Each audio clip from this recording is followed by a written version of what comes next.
Bueno, ¿qué tal? Muchísimas gracias por acompañarnos. Buenas tardes a quienes nos siguen desde México. Buenas tardes a quienes nos siguen desde España. El día de hoy vamos a dar inicio a un ciclo de literatura, de revisión a la literatura novohispana que hemos llamado Letras de la Nueva España, viaje de ida y vuelta por la literatura novohispana.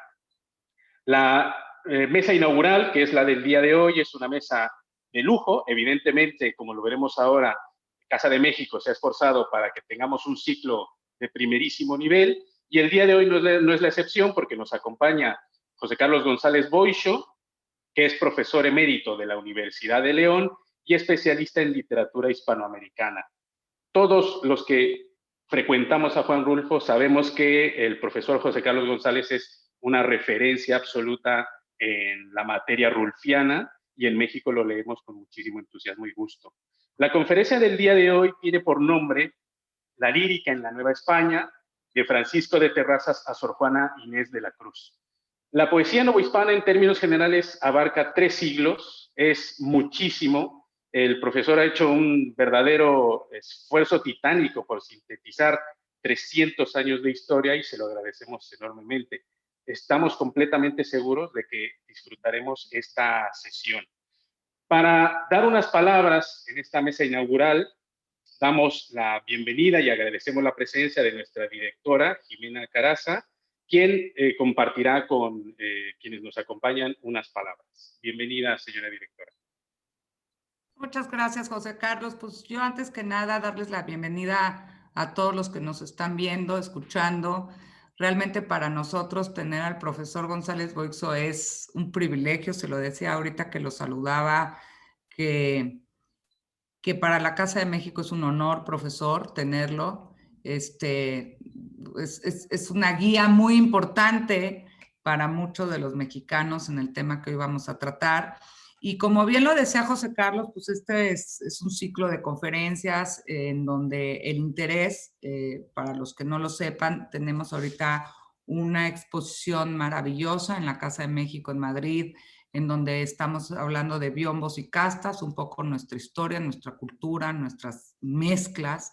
Tenemos también a partir de los próximos 10 días, vamos a inaugurar la Mesa Novohispana, que es donde vamos a un poco hacer hincapié en este encuentro gastronómico de los dos mundos, de todo lo que México aportó, Mesoamérica en general aportó al mundo gastronómico, y lo que España aportó, y cómo en ese encuentro se dio esta combinación gastronómica que todavía sigue hoy en nuestras mesas, tanto en España como en México, que también nos invitó a que nos visiten. Y en ese marco, pues estamos haciendo este ciclo de conferencias de Letras de la Nueva España, viaje de ida y vuelta por la literatura nueva hispana.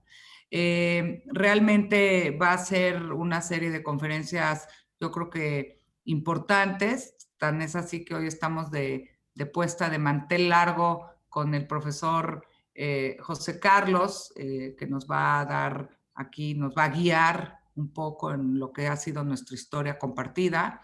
Y es un ciclo de conferencias donde vamos a hablar pues de la autobiografía, de la crónica, del teatro, de la poesía, que yo los invito a que nos acompañen. Realmente creo que son este tipo de seminarios que hoy más que nunca tenemos que estar presentes en nuestra historia, que estar presentes en lo que compartimos, en lo que hemos logrado pues ambos países conjuntamente. Entonces, yo les agradezco mucho que nos acompañen. Realmente síganos, estamos muy activos en la Casa de México, y una vez más agradecerle al profesor José Carlos González Boixo su presencia con nosotros. Muchísimas gracias, profesor, por estar aquí. Y insisto, te debo un tequila y una buena comida en la Casa de México. Muchas gracias. Bienvenido. Muchas gracias. Muchísimas gracias a nuestra directora, Jimena Caraza, por estas palabras iniciales. Para poner los dientes largos, como dicen en España, me gustaría hablar brevemente sobre el ciclo que hemos preparado, que como muy bien apuntó nuestra directora, tiene una diversidad de temáticas. La conferencia que veremos el día de hoy tiene por nombre La lírica en la Nueva España, de Francisco de Terrazas a Sor Juana Inés de la Cruz, y la imparte el profesor José Carlos González Boixo, profesor emérito de la Universidad de León y experto en literatura latinoamericana y mexicana. La segunda conferencia será sobre teatro novohispano, Juan Ruiz de Alarcón en el contexto del Siglo de Oro. Nos acompañará José Montero Reguera, que es profesor de la Universidad de Vigo y experto en literatura de los siglos de oro. Lógicamente experto en Miguel de Cervantes y experto también en Juan Ruiz de Alarcón. La tercera conferencia tiene por nombre La literatura testimonial en la Nueva España, el caso de Fray Servando Teresa de Mier, y el ponente será Christopher Domínguez Michael, que es integrante del Colegio Nacional, crítico literario y experto en literatura mexicana.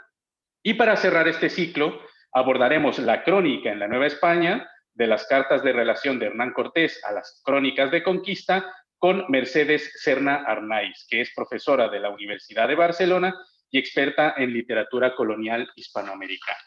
Para entrar en profundidad en la conferencia del día de hoy, lo primero que hay que hacer es leer un pequeño texto que el profesor José Carlos preparó específicamente para nosotros, con la consideración que comentábamos al principio de esta charla. La literatura novohispana en general, y concretamente la poesía novohispana, abarca 300 años, se entronca con la tradición del siglo de oro en algún momento, y por lo tanto pertenece a un corpus sumamente complejo y rico, probablemente a uno de los más ricos que hay en nuestra lengua. En esta conferencia, La lírica en la Nueva España, de Francisco de Terrazas a Sor Juana Inés de la Cruz, se ofrece un recorrido cronológico que se inicia con la estancia en México de poetas españoles, como el famoso Gutiérrez de Cepina, la aparición de los primeros poetas criollos, como Francisco de Terrazas, la habitual naturalización mexicana de poetas nacidos en España, como Bernardo de Balbuena, hasta culminar en la segunda mitad del siglo XVII con la inigualable Sor Juana Inés de la Cruz. De manera paralela, se presentan las diversas tendencias líricas, la persistencia de la poesía popular del romancero, la lírica culta, la corriente satírica y las manifestaciones propias americanas, consecuencias del criollismo y del eco indígena. A mediados del siglo XVI, la capital del recién constituido Virreinato de Nueva España ya contaba con universidad y se erigían palacios, casas nobles, iglesias y conventos, que modificaron sustancialmente la antigua metrópoli de los aztecas o mexicas. Aunque socialmente el fenómeno más representativo sería el mestizaje, en términos culturales se impusieron los modelos europeos, de manera que al trazar un panorama de la lírica novohispana de los siglos XVI y XVII, nos encontramos con una literatura que se inscribe en el panorama global hispánico, fiel a los dos grandes movimientos artísticos, el Renacimiento y el Barroco. Pues damos paso al profesor José Carlos González. Muchísimas gracias por acompañarnos esta tarde, noche en Madrid, mediodía en México. Y no me gustaría dejar de darle la palabra sin recordar o aclarar uno de los guiños del título de este ciclo. Letras de la Nueva España, viaje de ida y vuelta por la literatura novohispana, es un guiño a un libro fundamental de Alfonso Reyes, para quienes sienten curiosidad por la literatura novohispana, no saben por dónde comenzar y saben, sin embargo, que quieren hacerlo. Sin duda, Letras de la Nueva España, de nuestro gran polígrafo Alfonso Reyes, es el punto de partida. Esperemos que también este ciclo sea un punto de partida para quienes nos acompañan. Muchísimas gracias, profesor. Le cedo la palabra y bienvenido a Casa de México. Pues muchas gracias por la presentación. Muchas gracias también a Jimena por sus amables palabras. Y para no dilatar más en el tiempo, pues voy a hablar un poco del tema que me han propuesto, que es un panorama de tipo general sobre la poesía en estos siglos del virreinato. Lógicamente, el trazado que tendríamos que realizar es tan amplio que es muy difícil el centrarse en demasiados autores incluso el profundizar en algunos de ellos. Por lo tanto, ya desde el comienzo señalo que va a ser, como decía hace un segundo, una visión muy genérica en la que sí pretendo rescatar algunos nombres, señalar un poco los que me parecen más significativos, tal vez algunos aspectos que no han sido estudiados con la suficiente profundidad, y dejaré de lado pues, a figuras fundamentales como es, por ejemplo, Sor Juana Inés de la Cruz. Sería imposible hablar aquí de Sor Juana Inés, de todos los demás, porque no nos daría tiempo más que a esbozar algunas pocas cosas, ¿no?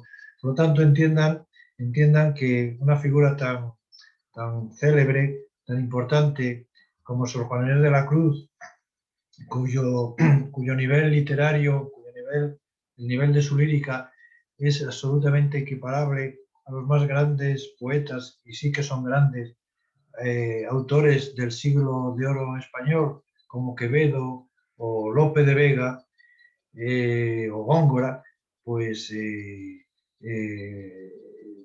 es lógico en esta visión general que ni siquiera lleguemos a ella, porque sobre Sor Juana Inés de la Cruz se dan ciclos y conferencias específicas, y es sin duda una figura que yo creo que cualquier lector mínimamente interesado en este tipo de literatura, en la poesía del siglo XVI o del siglo XVII, seguramente habrá leído. Y si no lo ha hecho hasta ahora, porque puede ocurrir perfectamente, pues yo desde aquí sí que le hago una recomendación, porque eso sí me lo va a agradecer. Lea, por favor, a Sor Juana Inés de la Cruz, porque es una poetisa extraordinaria, de una belleza absolutamente deslumbrante en sus poesías. Me voy a centrar especialmente en el siglo XVI, porque creo que es menos tratado que el siglo XVII. Para tener una visión un poco global, fijémonos que hay, digamos, aparte de esta cumbre de finales del siglo XVII, como es Sor Juana Inés de la Cruz, a finales del siglo XVI, principios del XVII, hay otra figura absolutamente relevante, como es Bernardo de Balbuena, otro autor que también merece ser leído de cualquier lector mínimamente atento a estas cuestiones. Pero comencemos por lo que puede ser, es lógico, el principio de todo, ¿no? ¿Cuándo se inicia la poesía mexicana en el siglo XVI? Bueno, vamos a dar una fecha, ¿no? Fijémonos que en 1521, dentro de poco, en agosto, será el 5º centenario de la entrada definitiva de Cortés en Tenochtitlán y de la desaparición de Tenochtitlán y del nacimiento de una nueva ciudad de inspiración europea, de la actual, lo que sería después México, es decir, el inicio de México, ¿no?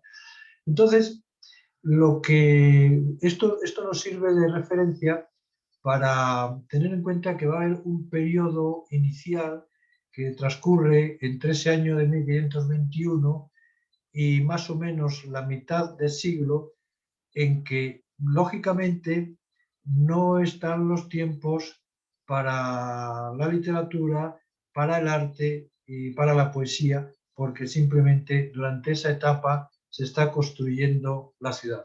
Si me centro en la Ciudad de México, es como referente más importante, pero esto mismo podríamos señalarlo y en distintos momentos cronológicos para otras ciudades importantes de México que también tuvieron su desarrollo cultural. No solo ocurrió en México, aunque yo prácticamente me voy a referir solo a la ciudad, a México como capital, pero también esto ocurre en otras ciudades, desde luego en Puebla, en Zacatecas, en fin, en Guadalajara más tarde. En fin, no quiero con esto menospreciar otras distintas regiones de México, pero indudablemente en estos comienzos del siglo XVI, en esta primera mitad del siglo XVI, la Ciudad de México tiene un papel muy importante. Lo que pretende España, al llegar a América, es repetir el mismo modelo que existe en España, trasladarlo a México y a otros lugares de lo que sería posteriormente una región muy amplia bajo el nombre de Hispanoamérica. Por lo tanto, podríamos decir que tenemos una especie de realidad paralela, o casi, si queremos, con otras palabras, podemos decir que tenemos la misma realidad que está en España, va a estar en América y va a estar en México. Por lo tanto, se van a realizar fundaciones importantes para el devenir cultural de esa nueva sociedad, como es, por ejemplo, pues, la fundación en México, en 1551, la fundación de la universidad, que empieza a ya funcionar realmente en enero de 1553. Se van a constituir toda una serie de organismos similares a los que ocurren en España, tanto de tipo civil como de tipo religioso. Las órdenes religiosas se van a ir implantando en muchos lugares de lo que hoy ocupa todo el territorio de la nación mexicana, en diversos lugares también de la propia Ciudad de México. Pero tengamos también en cuenta, y por eso decía que había que establecer una primera etapa más o menos entre 1521 y 1550, en que lo que dominan en esta nueva sociedad no son los literatos, no son los eruditos, no son los artistas de las letras, sino que lo que dominan son los soldados, por una parte, y por otra parte los evangelizadores, porque esa misión evangelizadora era determinante en la época. Soldados y frailes, podríamos decir, y lógicamente constructores, ¿no? Hubo constructores que fueron los indígenas. Construyeron en tiempo récord, no la ciudad que podemos tal vez imaginar o que aparece en los primeros planos. Después pondré una primera imagen que tenemos de México a mitad de siglo, que no es muy real por otra parte, pero bueno, nos puede dar una ligera idea, pero se va construyendo, como digo, esa ciudad. Se va formando también una sociedad compleja, una sociedad en la que hay peninsulares, me refiero a peninsulares de España, que van allí, lógicamente los primeros. Empiezan a surgir los criollos, los nacidos de españoles allí, los mestizos, están los indígenas, la población mayoritaria, y también van a empezar a estar negros que empiezan a aparecer como esclavos y que van a formar también un segmento no tan importante a lo mejor como otros, pero también relevante, por lo menos en algunas regiones. Pero vamos ya entonces al aspecto poético, una vez que podemos apreciar un poco este panorama global y que nos explica, y con él podemos entender un poco cómo fue ese desarrollo, yo no diría que tardío, pero sí retrasado, como mínimo, más o menos hacia mitad del siglo XVI, que es cuando comenzamos a tener las primeras muestras de la poesía en México. Yo distinguiría, antes de hablar de determinados autores, distinguiría dos facetas poéticas que también esta primera que voy a señalar es importante, porque solemos referirnos exclusivamente a la faceta de lo que llamaríamos la literatura culta, es decir, la literatura de autor, ¿no? Pero también hay una poesía popular que es importante tener en cuenta y que de manera muy breve voy aquí a señalar al principio, ¿no? Tengamos en cuenta que cualquier literatura se inicia de una manera oral, y de esa manera se va transmitiendo a lo largo del tiempo. En el caso de España tenemos además unas muestras muy interesantes de poesía que se transmitieron de esta manera, que son los romances, ¿no? Está el romancero tradicional que tiene esos dos elementos claves, que es la anonimia, o la anonimia relativamente, porque cualquier poema que exista ha sido creado previamente por alguien, ¿no? Es decir, siempre hay un autor. Lo que pasa es que ese autor lo desconocemos o simplemente a veces parece que no tiene importancia, ¿no? Y normalmente al no conocerlos, diríamos ese concepto del pueblo se adueña de ese tipo de poesía con la que se siente muy representado, lo transmite de una generación a la otra y eso da origen a algunos motivos, a algunos temas que al transmitirse también van sufriendo numerosas variantes. Todo esto se estudió muy bien a principios del siglo XX, sobre todo Ramón Menéndez Pidal, y que estudió no solo el romancero en España, sino también el romancero en Hispanoamérica, porque lo que está claro, está demostrado, es que lo mismo que pasaban los soldados y los campesinos y los labradores y administración, etcétera, fue pasando en esos primeros años a América, también pasaron con ellos pues estas muestras inicialmente de poesía popular. Y lo sabemos porque en las crónicas aparecen referencias a este tipo de poesía y de que había soldados que se sabían poemas de este tipo y que los cantaban, ¿no?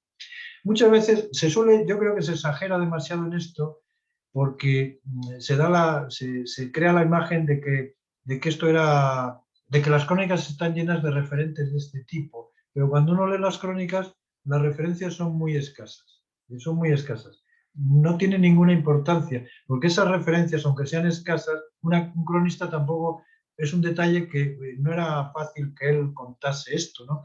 Entonces, aunque son pocas las referencias que tenemos en las crónicas a este tipo de poesía que sabían los soldados, las que tenemos ya son de por sí suficientes para atestiguar cómo esta poesía pasó a Hispanoamérica. Y no solo esto, porque claro, después tenemos todas las recopilaciones que se hicieron de este tipo de poesía en Hispanoamérica a lo largo sobre todo en el siglo XX, y es muy, muy interesante ver cómo esos poemas tradicionales del romancero español se transmiten en diversos países de Hispanoamérica con variantes locales, ¿no? Y por otra parte también estamos hablando de números ingentes de poemas, o sea, no son unas decenas, estamos hablando de centenares de poesías de este tipo. Tenemos, como les decía, tenemos muchos poemas que llamamos del romancero nuevo y que en este caso pueden tener temas propios americanos, es decir, ya no temas originados, muchos de ellos en épocas de la Edad Media española, que son los auténticos romances tradicionales. Simplemente como un ejemplo de esto, y porque a mí me gustaría, aunque no es muy seguro no hay ninguna seguridad de que esto sea así, pero a mí me gustaría decir que este es el primer poema que apareció en México. Estoy seguro que es falso, esto que estoy diciendo, pero dejémoslo ahí. Voy a ver si soy capaz de ponerles aquí el poema en pantalla. Esto es de la técnica, pues vamos a ver si funciona. Esperemos que sí.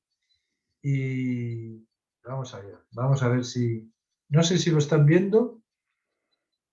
Sí, se ve perfectamente su pantalla. Se ve perfectamente. Bueno, pues muy bien. Ahí son unos versos de uno de estos romances, en este caso ya creado en América, creado en México, que se refieren a Cortés, ¿no? Esto está en la famosa obra de Bernal Díaz del Castillo, de la historia verdadera de la Nueva España. Comenta, yo les voy a leer un poco el fragmento para encuadrar estos versos que él cita, ¿no? La escena ocurre cuando Cortés, después de la famosa Noche Triste, tiene que abandonar derrotado la ciudad de Tenochtitlán, sufre algunos centenares de pérdidas de sus soldados y también de los indios de Tlaxcala que le apoyaban, bastantes centenares, es una gran derrota. Y entonces dice así Bernal Díaz del Castillo: dejemos de otras muchas pláticas que allí pasaron y cómo consolaba el fraile a Cortés por la pérdida de sus mozos de espuelas, que estaba muy triste por ellos, y digamos cómo Cortés y todos nosotros estábamos mirando desde Tacuba el gran cu de Huichilobos y el Tatelulco y los aposentos donde solíamos estar, y mirábamos toda la ciudad y las puentes y calzadas por donde salimos huyendo. Y en ese instante suspiró Cortés con una muy gran tristeza, muy mayor que la que antes traía, por los hombres que le mataron antes que en el Alto Q subiese, y desde entonces dijeron un cantar o romance, y son esos versos que tienen en pantalla.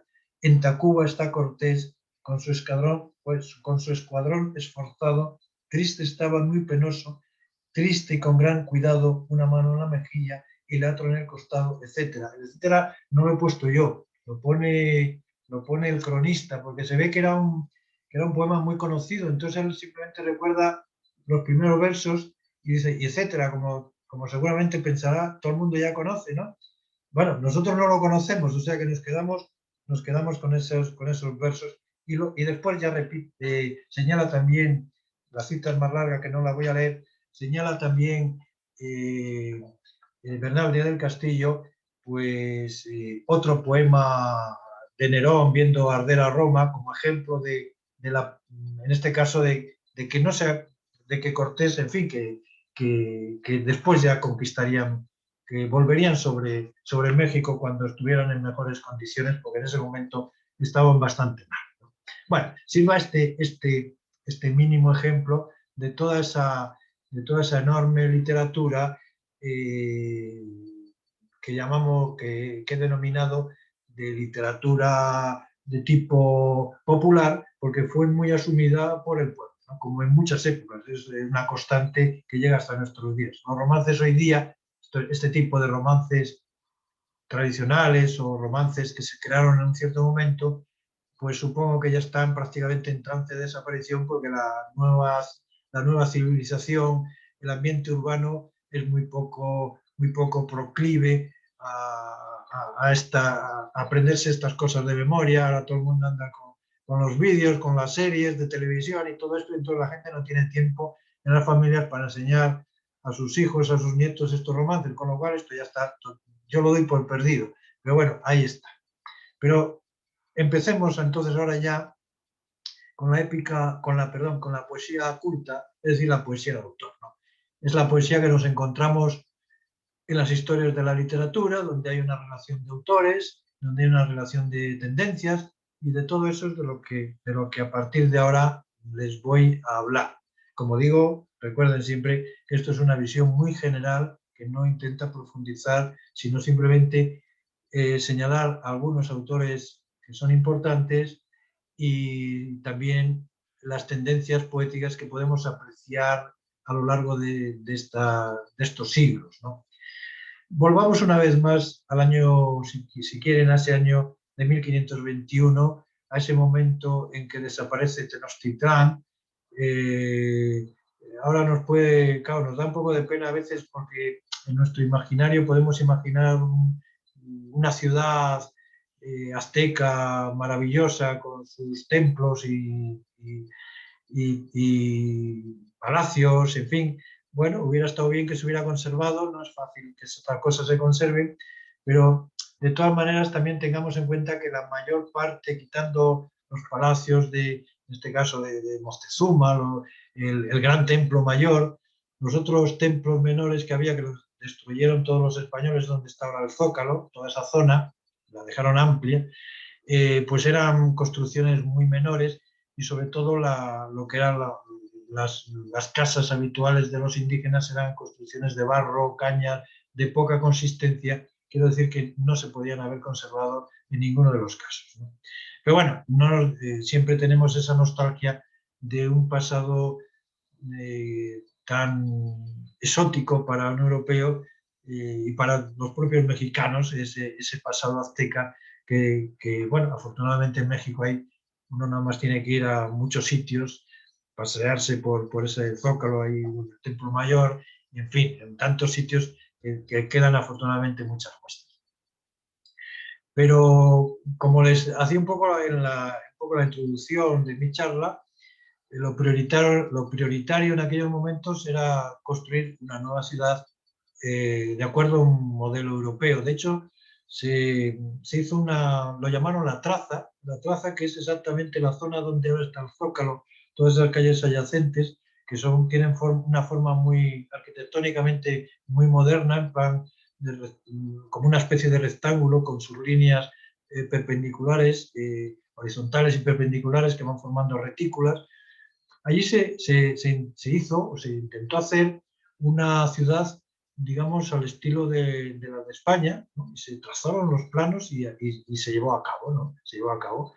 De tal manera que se pensó hacer una ciudad para españoles, que ocuparía esa zona central, y unas ciudades, digamos, y unas zonas para indígenas, que eran cientos de miles, que estarían al norte, en lo que hoy, por ejemplo, por la zona de Santiago de Tlatelolco, ya eso sería la zona indígena, por el norte, y más hacia el sur de lo que es, no sé, algo donde está ahora la Alameda, por ahí más o menos, hacia el sur sería también otra zona indígena.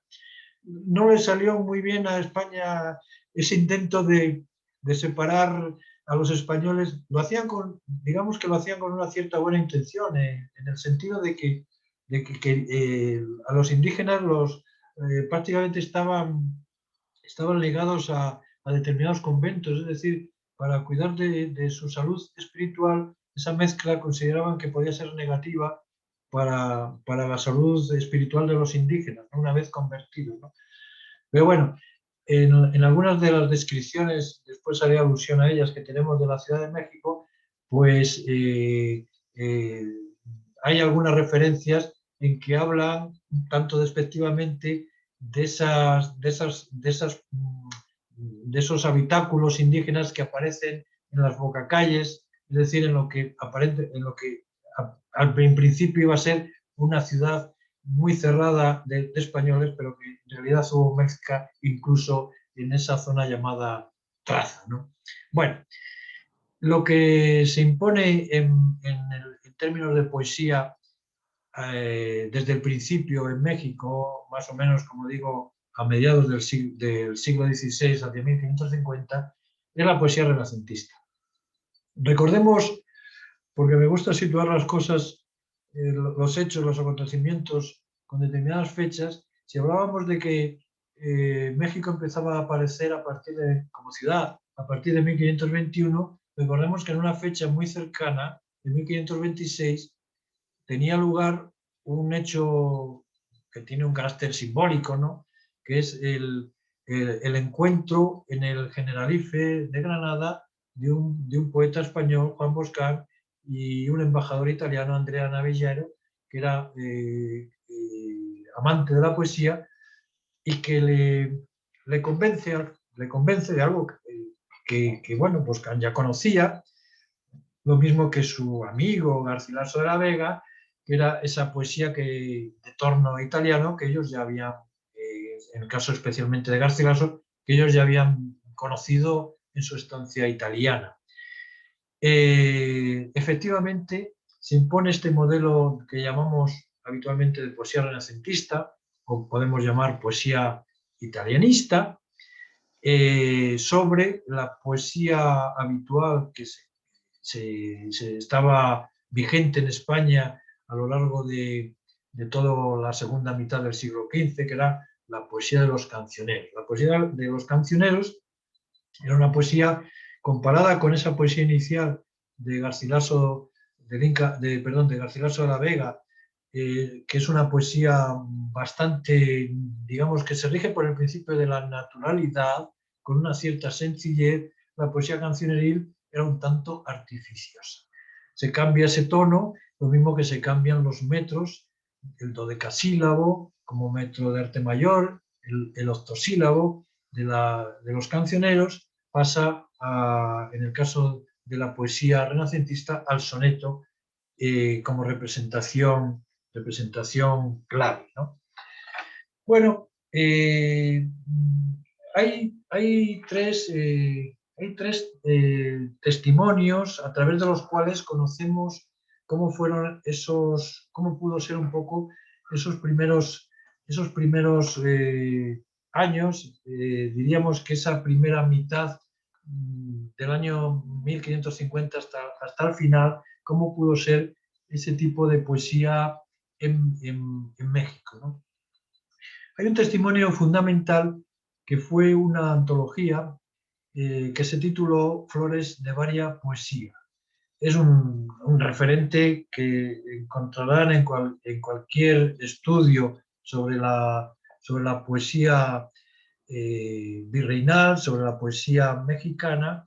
Siempre aparece esta referencia porque es desde luego la antología clave para que nos podamos hacer una idea de qué es lo que se leía en aquella época y también conocer a algunos de los autores. Bueno, de manera muy breve, les diré que esta antología, que por cierto editó ya desde los años 80 muy bien Margarita Peña, hay varias ediciones, creo que la última es del año 2004 en el Fondo de Cultura Económica.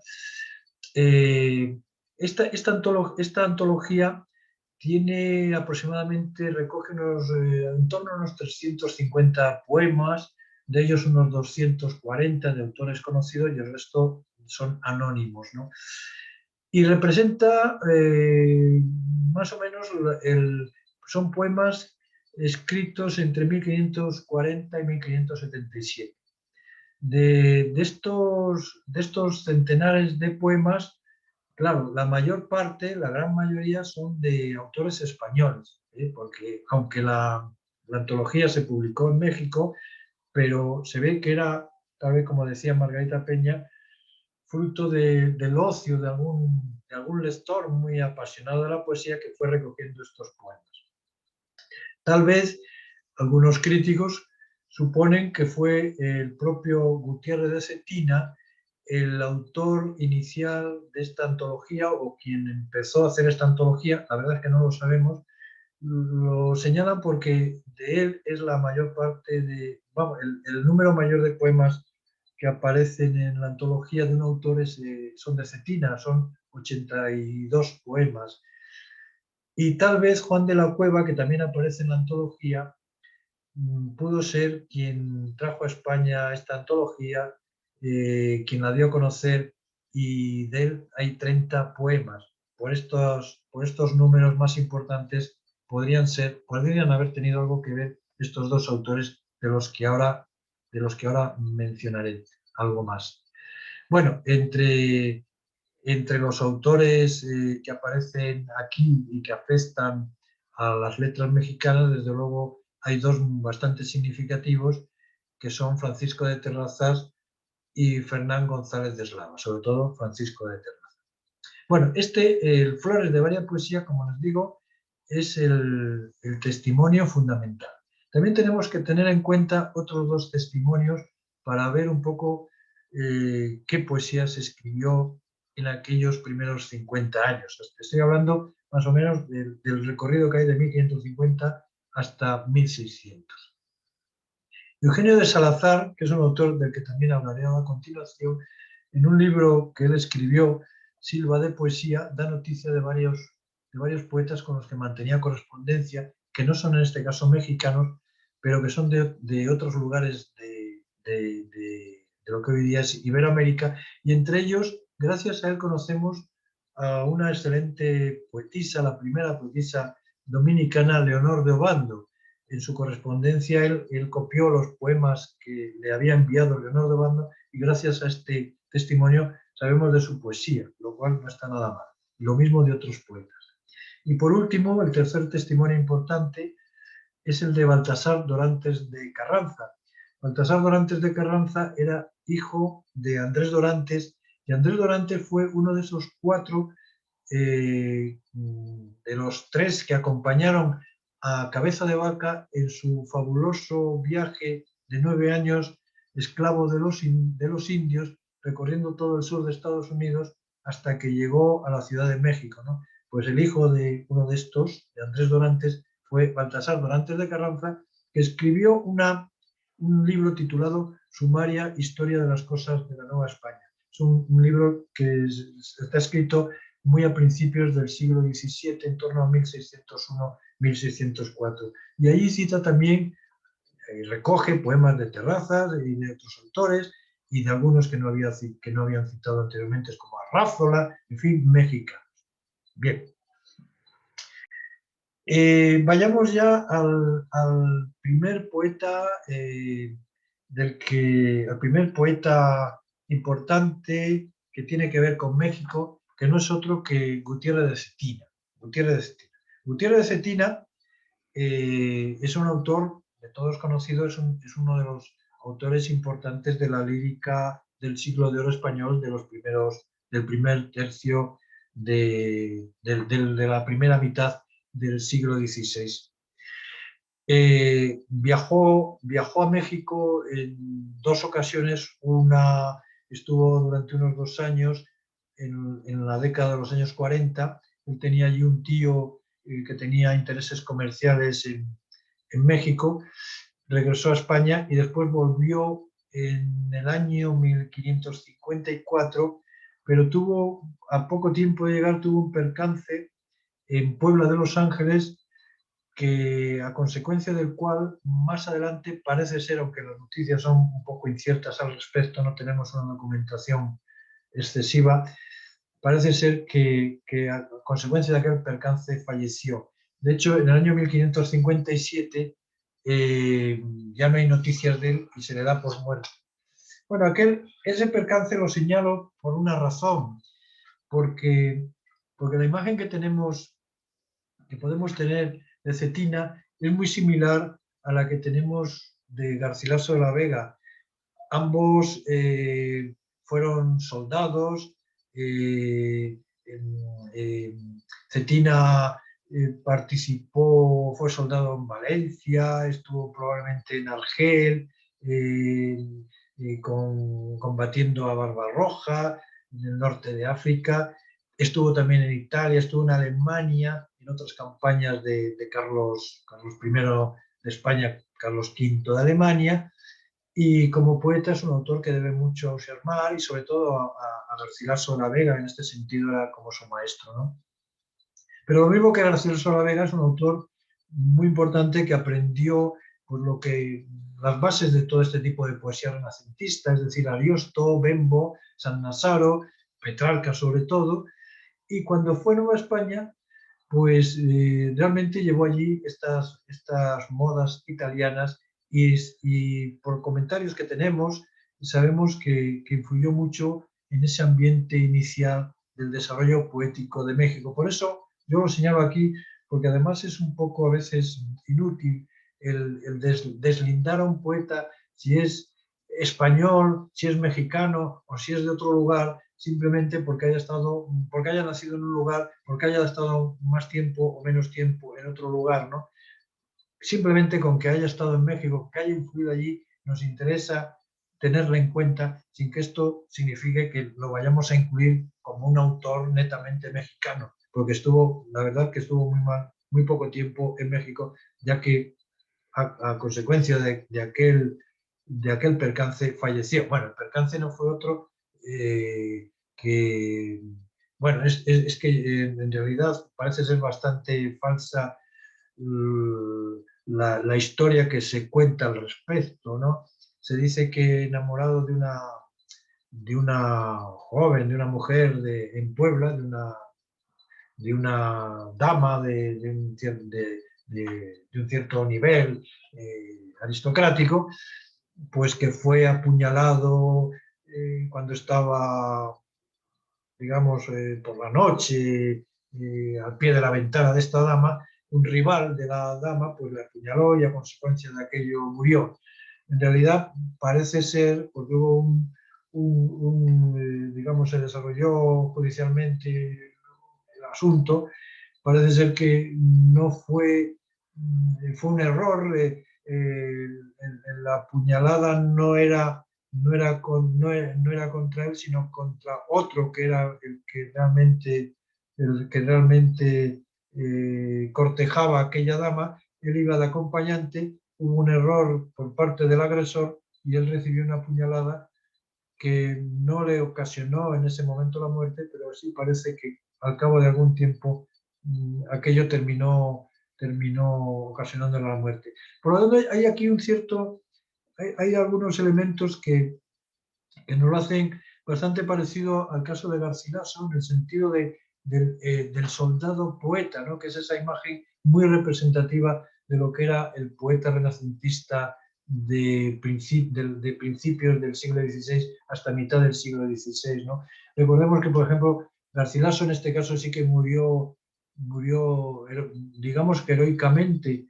Yo creo que un poco loco murió, porque estaban atacando una fortaleza muy cerca de Niza, en un sitio que se llamaba Muy, y entonces en esas escalas que ponen para subir a las murallas, pues se lanzó él el primero allí, a eso le dieron creo que con una piedra o algo así, y claro, cayó y al cabo de pocos días falleció. Pero bueno, murió en batalla con 38 años.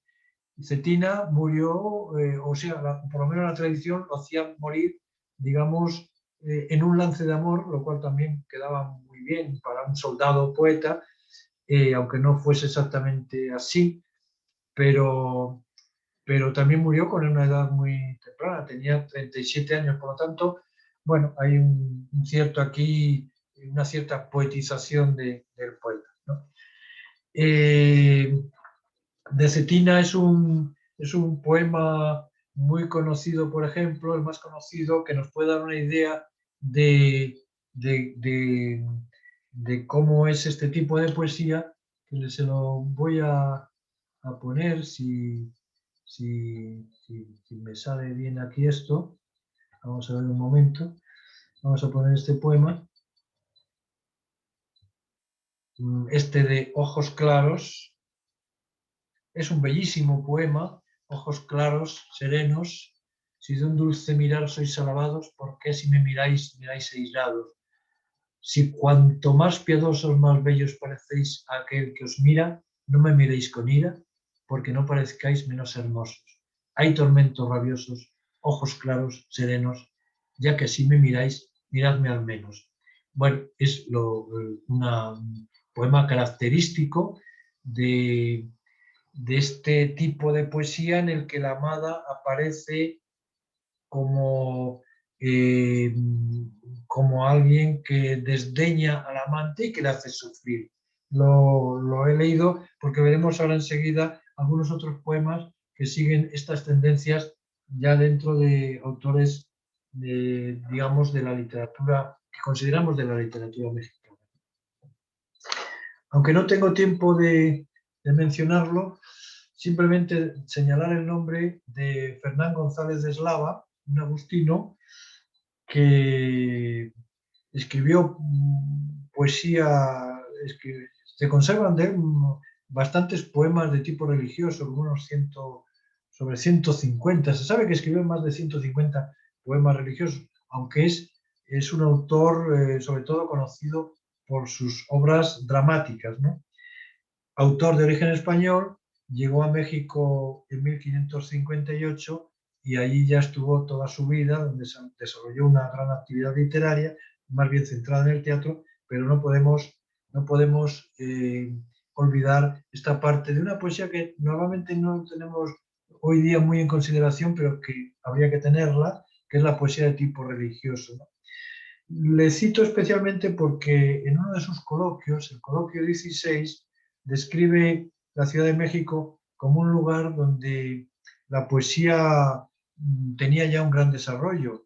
Le hacía decir a un personaje: ya te haces coplero, poco ganarás de poeta, que hay más que estiércol, decía, ¿no?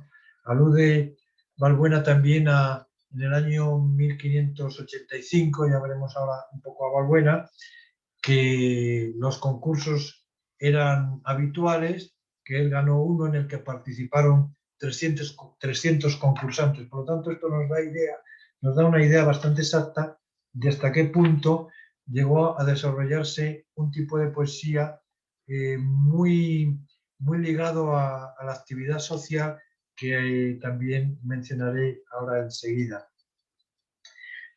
Antes de hablar de Francisco de Terraza, quiero hablar, sin embargo, de otro autor que hasta ahora no ha sido demasiado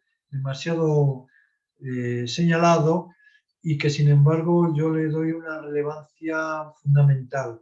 Me refiero a Eugenio de Salazar, un autor que, siendo también de origen español, él nació en España en el año 1530, se trasladó a México ya con una edad avanzada, en 1581, y allí vivió en México hasta 1598, en que regresó a España, pero murió a los pocos años, ¿no? En esas dos décadas que pasa en México fueron muy fructíferas desde el punto de vista literario. Él era una persona que estaba en la administración, ¿no? Su gran obra, que quedó, es un caso muy curioso, por eso lo cito. Lo cito además con una noticia relativamente reciente, ¿no? Su gran obra fue Silva de Poesía. Silva de Poesía es un manuscrito extensísimo que él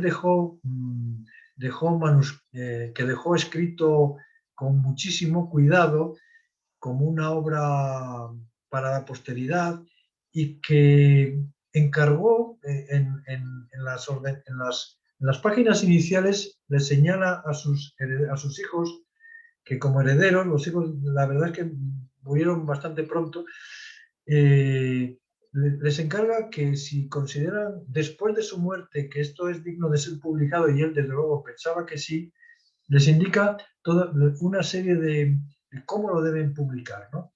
Qué tipo de letra deben seleccionar, qué tipo de papel. Bueno, yo no conozco otro testimonio tan detallista de cómo se debía publicar su obra, lo cual quiere decir que le tenía un enorme aprecio, ¿no? Esta Silva de Poesía, sin embargo, pues aunque se publicaron no hace mucho una primera parte y se habían publicado algunas poesías sueltas, no se había publicado nunca de manera completa hasta nada menos que hasta el año 2019, es decir, hasta hace nada, ¿no?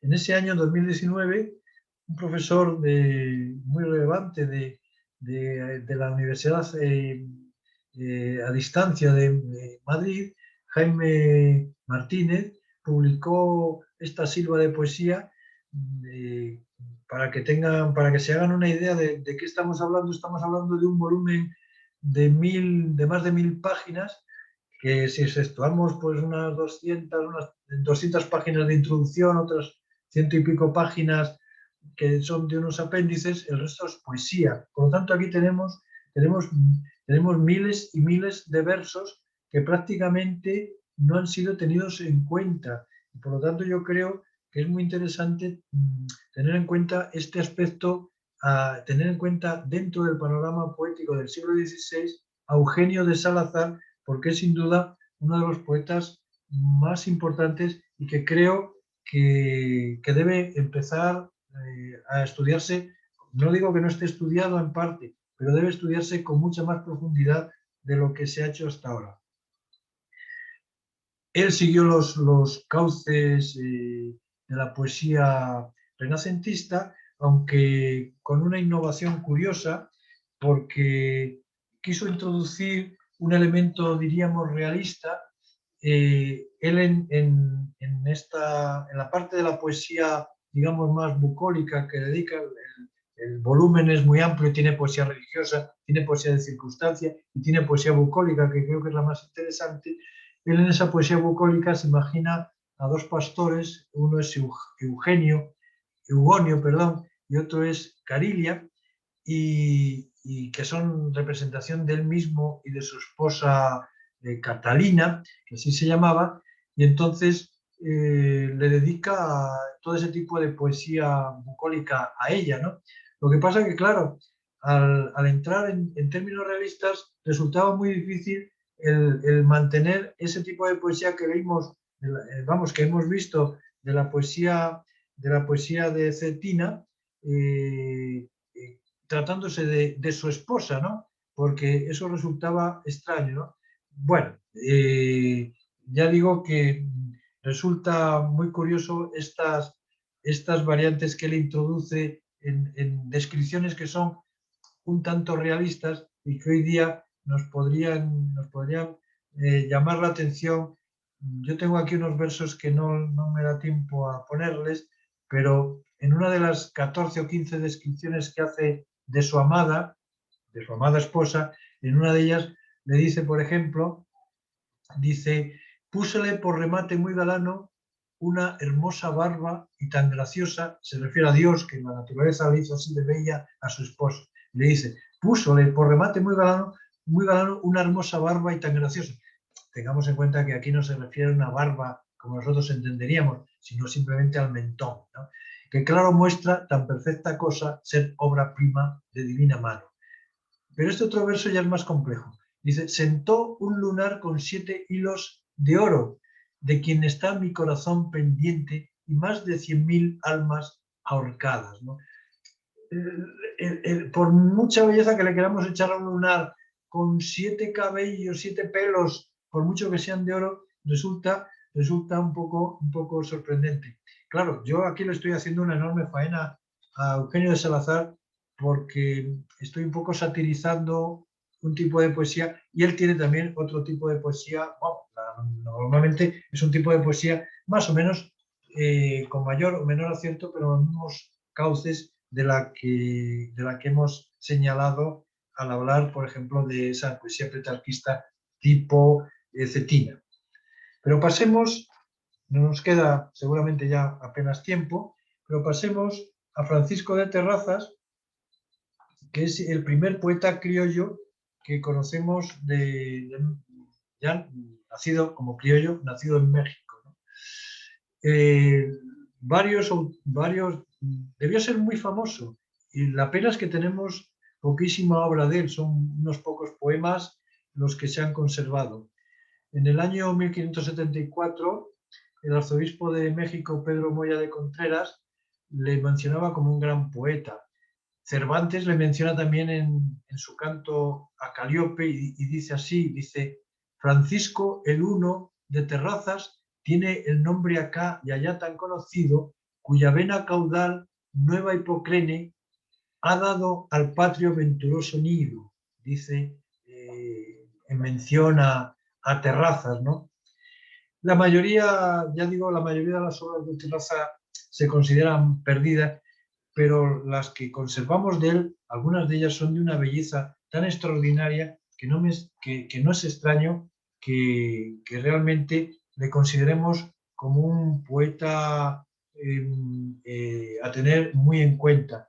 Fíjense en este poema que les voy a poner, no, este era el que les acababa de leer, de Eugenio de Salazar. Vamos a ver uno de Terraza.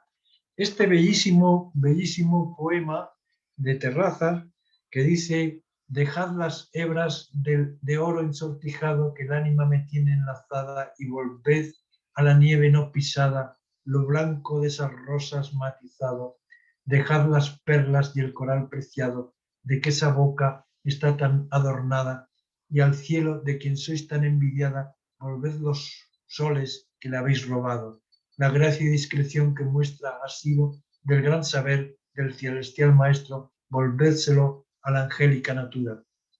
Y todo aquesto así restituido, veréis que lo que os queda es propio vuestro, ser áspera, cruel, ingrata y dura.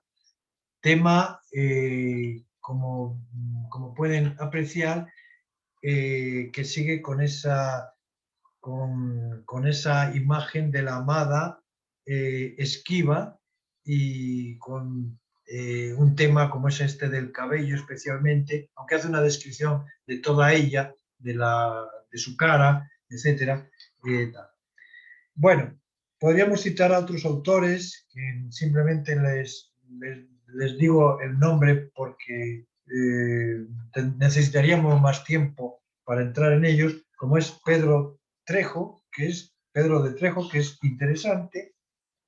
Podríamos también tener en cuenta la poesía satírica La poesía satírica se desarrolla especialmente, por citar a un autor, Mateo Rosas de Oquendo, es un autor, en este caso también español, nacido en Sevilla, que viajó mucho por las dos zonas importantes de México en la segunda mitad del siglo XVI. Estuvo en Perú, básicamente estuvo en Perú, pero también estuvo en México y escribió poemas, casi la mayor parte de ellos de tipo satírico, muy llamativos. La poesía satírica, vamos a ver un poema, de autor anónimo. Este no es, un segundo. Vamos a ver un poema de un autor anónimo que algunos han atribuido a Mateo Rosas de Oquendo, pero que probablemente no es, pero que es muy significativo de ese inicio de una poesía que a lo largo del siglo XVI y XVII se desarrolló. Y es está escrito desde el punto de vista de un criollo. Los criollos se sintieron desde muy pronto, en el caso de Terrazas tenemos poemas de este tipo, se sintieron como diferentes de los peninsulares y se sintieron menospreciados de los peninsulares que llegaban, en este caso a México, y que ocupaban cargos más relevantes que los que les daban a ellos en la administración.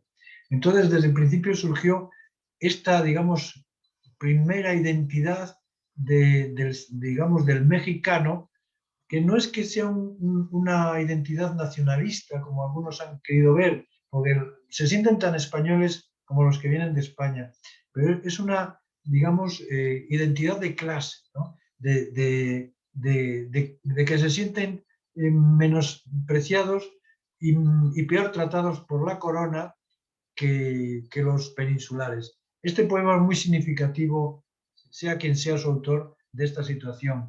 Viene de España por la mar salobre a nuestro mexicano domicilio un hombre tosco, sin ningún auxilio, de salud falto y de dinero pobre.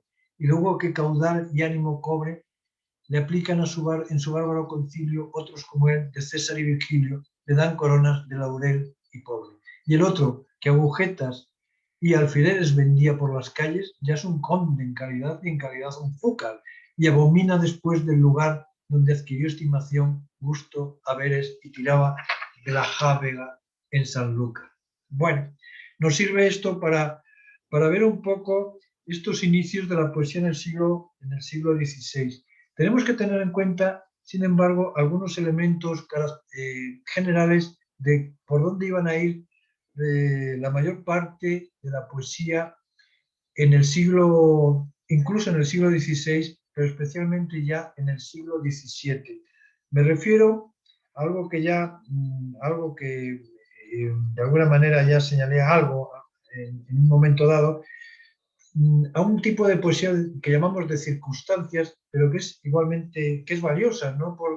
Solemos decir, bueno, una poesía de poco interés, ¿no? Cualquier poeta importante, la propia Sor Juana Inés de la Cruz, la mayor parte de la poesía que escribió es poesía de circunstancias, y es enormemente importante.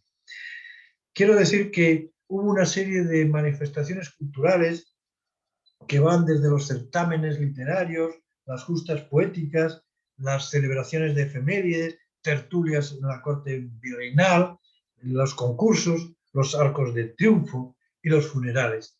Les voy a pasar unas imágenes casualmente de estos dos últimos que he señalado, de arcos de triunfo y funerales, porque en ambos actos de tipo, que son tipo cultural y de celebración, la poesía tiene mucho que ver, porque si vamos, por ejemplo, a los arcos de triunfo, aquí en la imagen tienen, por ejemplo, para hacernos una idea de los arcos de triunfo, que enseguida todos nos vamos a dar cuenta de qué estamos hablando. Este es un arco de triunfo que se inició, pues no sé, creo que siglo XIX, principios del XX, en Barcelona, y ahí está, es para la exposición universal o algo así, pero más fácil es para los de México, recordar el monumento a la Revolución, que además yo creo que es el arco de triunfo más alto que existe en el mundo. Este arco se hizo para celebrar, en este caso, la Revolución Mexicana, ¿no? Entonces, ahí tenemos otro arco. Es decir, la tradición de los arcos de triunfo, por eso se llaman así, venían ya desde la época de los romanos. En cualquier ciudad que uno visite en Europa, pues los encuentra fácilmente por todas las ciudades, ¿no? Aquí tenemos una representación de un arco de triunfo por alguna celebración eclesiástica. Esto, si no recuerdo mal, es un arco que se hizo ya en el siglo XVIII en la Catedral de Puebla, creo que era para la llegada de algún obispo. Este otro es un arco, en este caso, en este caso es un funeral, pero que tenía, como ven, mucho que ver con los arcos de triunfo, porque cuando se trataba de hacer, y digo celebración, de un funeral de un rey o de un virrey, o de algo, se hacían este tipo de monumentos que, como en este caso, ocupaban, esto se corresponde con Notre Dame, es también de mitad del siglo XVIII, en honor de la reina Catalina de Polonia. Pero bueno, tenemos, por ejemplo, estos de monumentos funerarios. Este es un monumento, ahora no recuerdo exactamente. Bueno, son monumentos, generalmente estos que tengo aquí son de Carlos, por los funerales de Carlos I. Este, por ejemplo, es de Felipe II, que se hizo en Sevilla.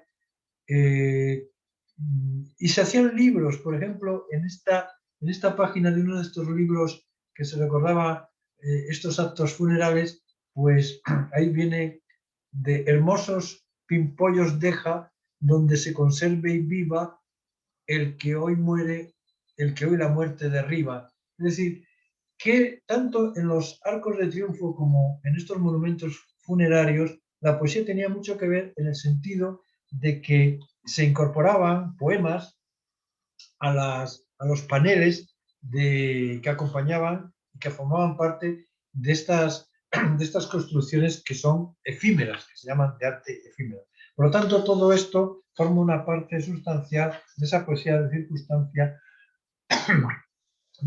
circunstancia, que tanta importancia tuvo. Bueno, para terminar, simplemente, dada la importancia del autor, simplemente una mención y unas recomendaciones al respecto. Con esto ya termino. Me refiero a Bernardo de Balbuena, que es un autor que, aunque nacido en España a los 20 años más o menos, parece ser que se trasladó a México y allí hizo toda su carrera eclesiástica, llegando a ser obispo de Puerto Rico. Balbuena es un autor de una enorme trascendencia, que es autor de tres obras muy conocidas, aunque no tan leídas, por lo menos dos de ellas. Una de ellas sí que es muy leída, que es La Grandeza Mexicana, que es una descripción de la Ciudad de México, una obra que apareció en el año 1604, ¿no? Poema de 3000 versos, es un canto elogioso de lo que es la Ciudad de México. Menos conocida, aunque para él tenía una enorme importancia, El siglo de oro en las selvas de Erífile. Es una obra que él había escrito antes que La Grandeza Mexicana, pero que se publicó después en el año 1608. Se trata de una novela pastoril, pero que en términos de versos también es sumamente importante, porque contiene alrededor de unos 3000 versos, o sea que no solo es prosa, sino como siguiendo el modelo habitual de la poesía de los libros pastoriles, pues tiene una gran parte en verso, ¿no? Es una obra que hoy día ya se conoce algo más. Yo hice una edición en el año 89, solo había una edición, aparte de la original, que había hecho la Real Academia a mitad del siglo XIX, Hace poco, hace unos meses, salió una nueva edición del profesor que les cité antes, de Jaime Martínez, también del Siglo de Oro, y me alegra porque de esa manera se puede ir conociendo más esta obra que yo les recomiendo muy sinceramente que lean, porque es de una enorme belleza, tanto en términos de la poesía que contiene, como también de todo lo que es el modelo pastoril que él allí presenta. Y por último, una obra todavía para él mucho más importante, que fue un poema épico, El Bernardo o Victoria de Roncesvalles, un poema que él escribió a lo largo de más de 20 años y que terminó con suerte poco antes de morir, vio publicado en Madrid en 1624 y que es un poema épico de inspiración totalmente libresca en el sentido de Ovidio, Boiardo, Ariosto, de las fuentes más clásicas sobre el tema,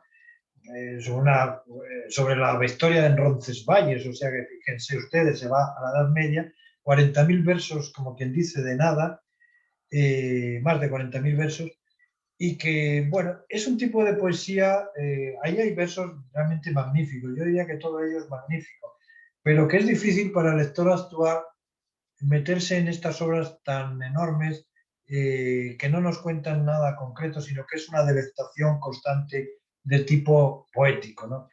Bueno, es difícil el leer este tipo de libros, pero sí sería conveniente leerlos, ¿no? Y ya digo que una obra como El Bernardo, que para él era lo más importante que seguramente había escrito, sin embargo, pues apenas, incluso hoy día diríamos que es muy poco conocido. Lo dejo aquí ya y el salto no sería un salto, sería, en fin, a través de otros muchos autores, aunque no tan relevantes ni como Bernardo de Balbuena o Sor Juana Inés de la Cruz, hubiéramos terminado, aunque era imposible, en Sor Juana Inés de la Cruz, que es la gran autora, como decía al principio, comparable a los más grandes autores de poetas del siglo de oro español y que sin duda la mayor parte de los que me escuchan pues han leído y que si no, pues sería conveniente que sí leyesen. Muchísimas gracias por su atención.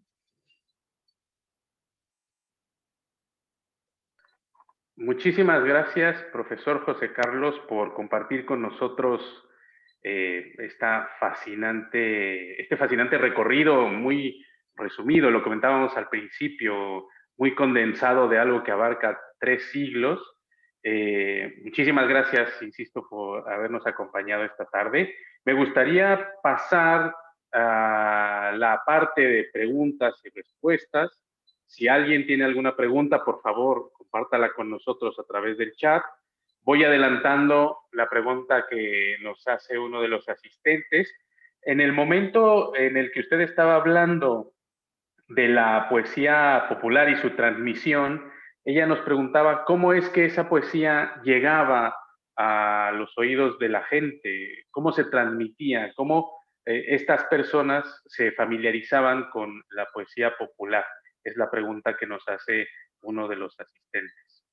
Pues normalmente era en el ámbito familiar, es decir, había la costumbre de la gente mayor aprender, pero esto es una costumbre que incluso en los ámbitos rurales hasta no hace tantos años se seguía, ¿no? Lo mismo que había canciones más o menos populares que la gente se aprendía de memoria, se aprendían también poemas. Los poemas más fáciles para aprender eran los romances porque tenían una rima asonante y entonces en los versos pares, entonces aquello marcaba un ritmo casi que era como si estuvieran cantándolo, ¿no?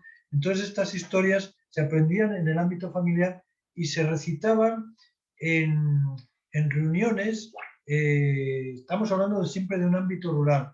Cuando no había trabajo agrícola, por ejemplo aquí, mira, yo soy de una zona de España que se llama León, y aquí hay se ha querido renovar ahora, pero tradicionalmente había unas reuniones en los pueblos que llamaban filandones, en que en invierno, cuando no había materia, no había trabajo que hacer, porque la agricultura estaba prácticamente paralizada y solo había que cuidar pues, de alguna vaca y algo de ganado, entonces tenían, la verdad que tenían mucho tiempo de inactividad. ¿Qué es lo que hacían? Pues se reunían en casa de alguno de los vecinos, ¿no? En aquellos pequeñísimos pueblos, estoy hablando de pueblos muy, muy pequeños, generalmente en la montaña de León. Se reunían y al calor del fuego y con comida y con algo de eso, pues pasaban veladas, ¿no? Pasaban las tardes o al atardecer. Y entonces, ¿qué es lo que hacían? Cantaban canciones y recitaban poemas y contaban historias y cuentos. En ese ámbito, este tipo de poesía se fue transmitiendo, ¿no? Más o menos siempre en un ámbito rural, no en un ámbito urbano.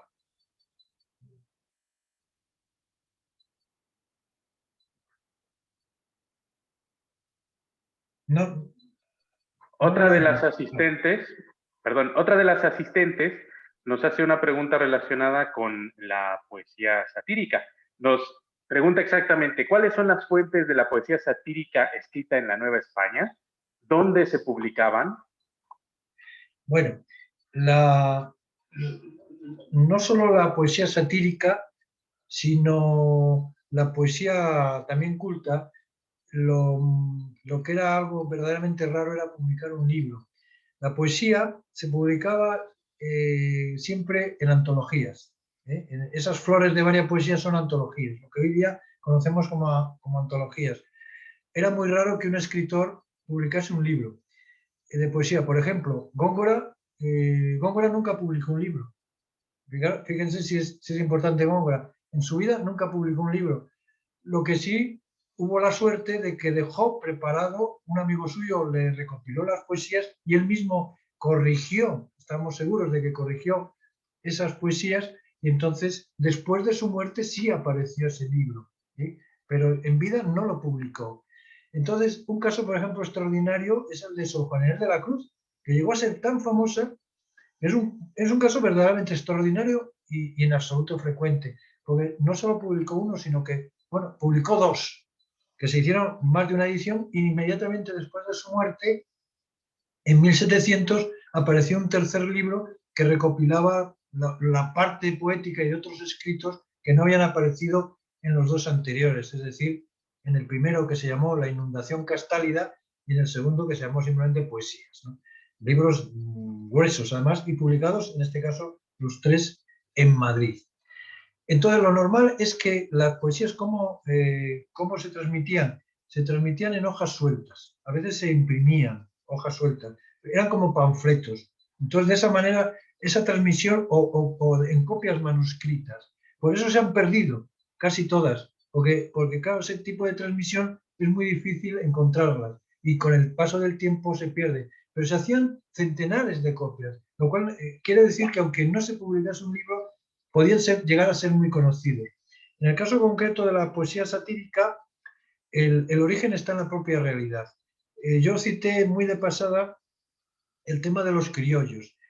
Es en el aspecto de los criollos es donde está la clave de la poesía satírica que se escribe en toda Hispanoamérica y en este caso concreto en México. Fueron bastantes los autores que lo escribieron y algunos de ellos ya, por ejemplo, en el siglo XVII hay un caso muy interesante que es de un autor que se apellida Sandoval, que escribió, en este caso, no, ya no es ni siquiera poesía satírica.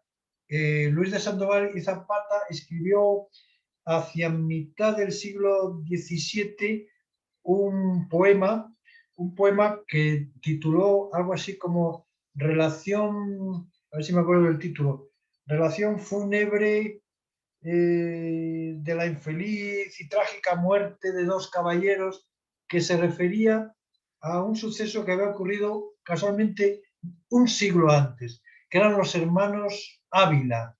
Los hermanos Ávila eran criollos y fraguaron una conspiración en la que metieron a Martín Cortés, uno de los Martín Cortés, uno de los hijos de Cortés, porque Martín Cortés, no el hijo de la Malinche, que se llamaba también Martín Cortés, sino el hijo de con Leonor, no me acuerdo el nombre con la mujer con la que se casó, española.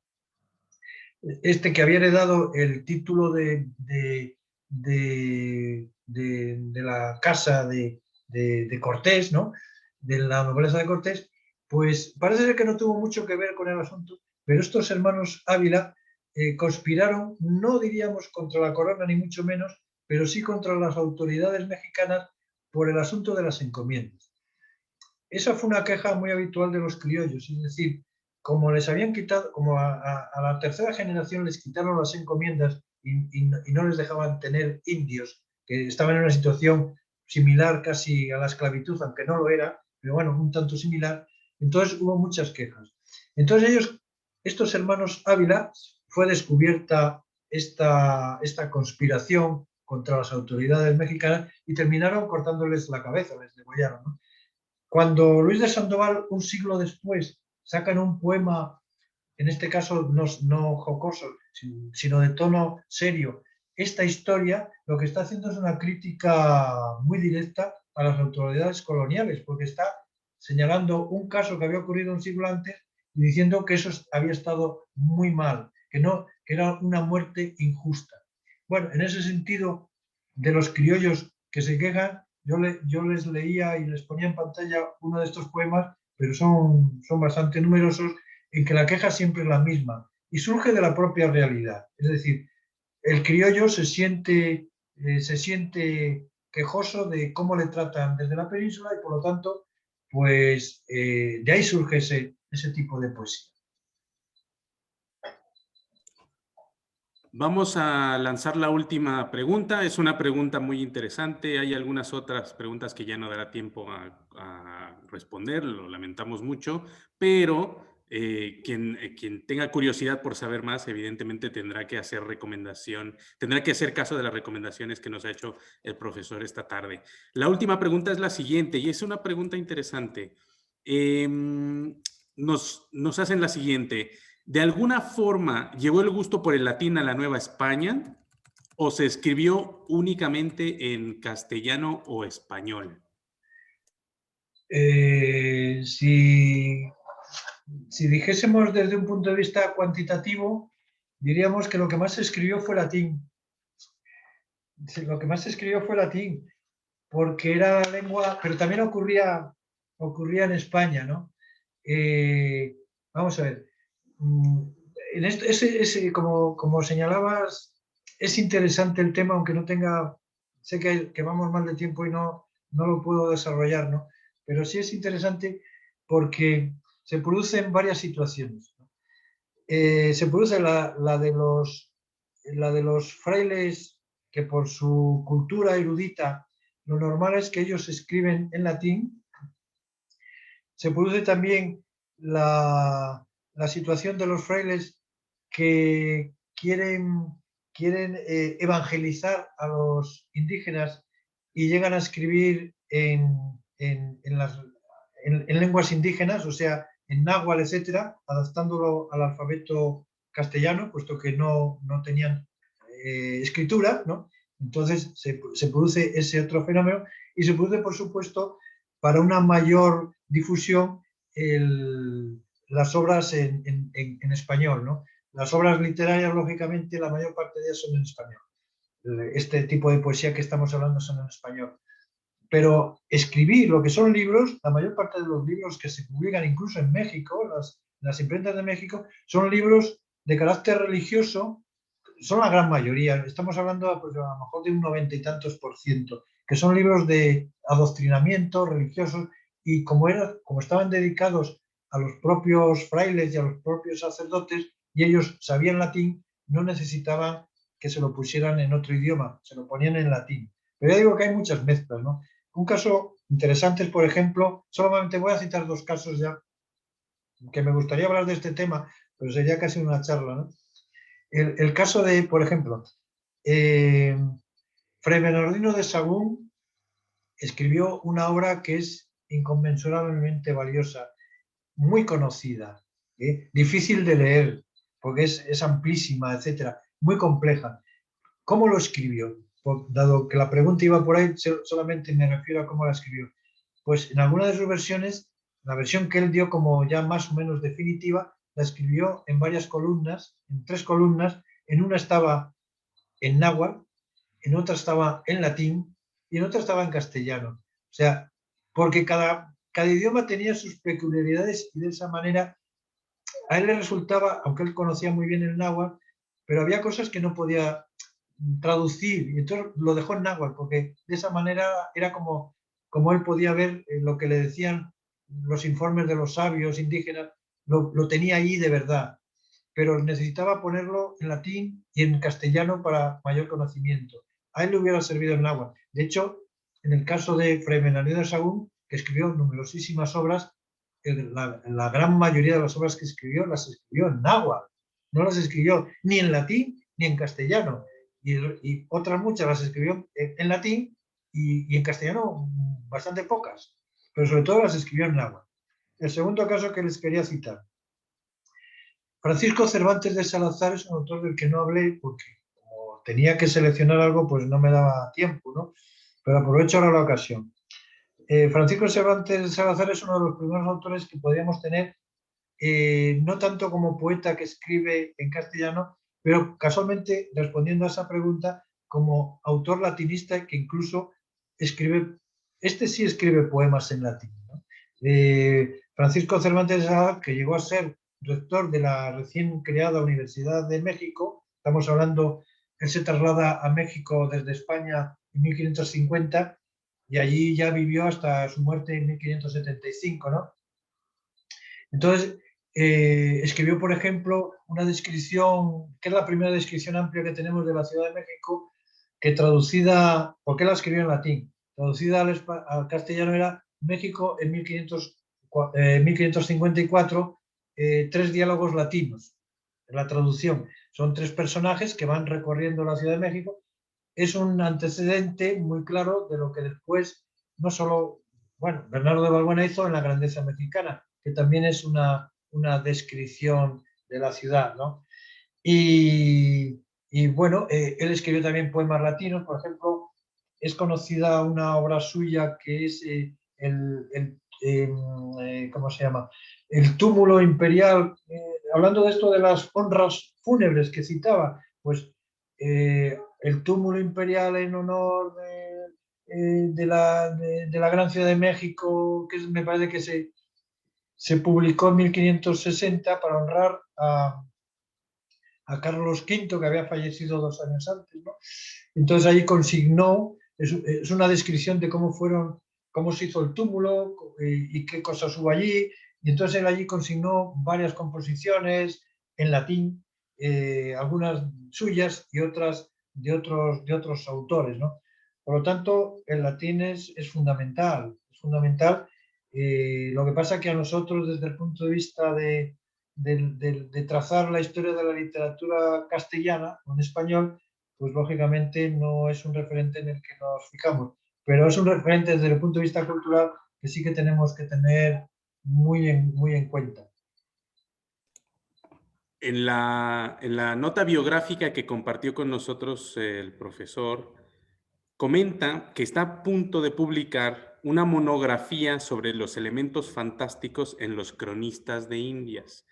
Tomen nota, porque este libro tiene pinta de que será delicioso, simplemente delicioso. No sé si nos pueda dar alguna premisa, qué editorial. No, Todavía no, de acuerdo. hasta que no lo tenga terminado, Ajá. no me voy a ocupar de esa segunda fase. Vamos a dejarlo en puntos suspensivos, tomen nota. Pero sí. Y De tampoco... momento tengo como 500 folios, Ajá. pero la verdad que es un trabajo desde hace ya muchos años que de una manera intermitente, porque siempre van surgiendo otros asuntos. Como digo, llevo trabajando muchos años en ello, pero bueno, vamos a ver si en un año soy capaz de terminarlo, porque ya me agobia bastante, ¿no? Y más que nada es que quiero terminarlo. Después ya, lo de publicarlo ya, vamos a ver si alguien lo quiere. Sí, Vamos bueno, a pues ver. nosotros estaremos muy al tanto de este libro. Desde luego sería fascinante contar con la presentación de ese libro en Casa de México. Las puertas están 100% Pues abiertas. muchas Muchísimas gracias. gracias al profesor José Carlos González por acompañarnos esta tarde-noche, tarde en México. Muchísimas gracias a quienes nos acompañan a través de este canal, un poco distante, pero no por ello menos cálido. Me gustaría, para cerrar la charla del día de hoy, recordarles las próximas charlas de este ciclo que hemos llamado Letras de la Nueva España, viaje de ida y vuelta por la literatura novohispana. Por cierto, esto me recuerda que Alfonso Reyes, en Letras de la Nueva España, precisamente, dijo o escribió que la poesía es el nervio de la literatura en el siglo XVII. Es decir, para Alfonso Reyes, la poesía es probablemente el género netamente literario más relevante en la literatura novohispana. Vamos a verlo en el transcurso de las siguientes conferencias. El 17 de marzo, Teatro Novohispano, Juan Ruiz de Alarcón en el contexto del siglo de oro, con José Montero Reguera. Él es un cervantista muy interesante y desde luego especialista en teatro novohispano, concretamente en Juan Ruiz de Alarcón. Él editó a Juan Ruiz de Alarcón en esta colección de la Real Academia de Clásicos del Siglo de Oro. Les recomiendo muchísimo ese libro porque es una delicia.